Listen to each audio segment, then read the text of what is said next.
പവിത്രത്തിലാണെങ്കിൽ അനിയൻകുട്ടനെ കൊല്ലുന്നൊരു കാഴ്ച കാണാനായിട്ട് സാധിക്കും.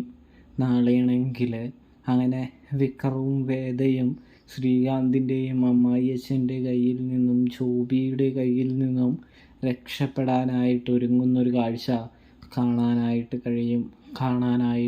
സാധിക്കും. അതിനവരെ സഹായിക്കുന്നത്, അവരെ സംരക്ഷിക്കാനായിട്ട് വരുന്നത് നമ്മുടെ സേതു ആണെന്ന് നമുക്ക് കാണാനായിട്ട് സാധിക്കും.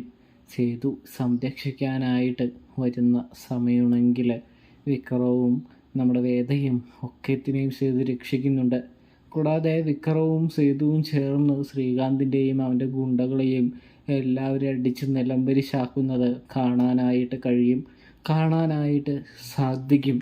അപ്രതീക്ഷിതമായി തന്നെ വിക്രവും നമ്മുടെ സേതുവും കൂടി എല്ലാവരെയും അടിച്ചു നിരത്തുമ്പോൾ വിക്രം ഒരു ഗുണ്ടയെ തല്ലുന്നതിനിടയിൽ ഒരു പാറയിലേക്ക് വീഴാനായിട്ട് പോകുമ്പോൾ നമ്മുടെ അനിയൻകുട്ടൻ കൈ പിടിച്ച് കയറ്റാൻ ശ്രമിക്കുമ്പോൾ ശ്രീകാന്തിൻ്റെ അമ്മായിയച്ഛൻ അനിയൻകുട്ടനെ വെടിവെച്ച് കൊല്ലുന്നൊരു കാഴ്ച കാണാൻ കഴിയും.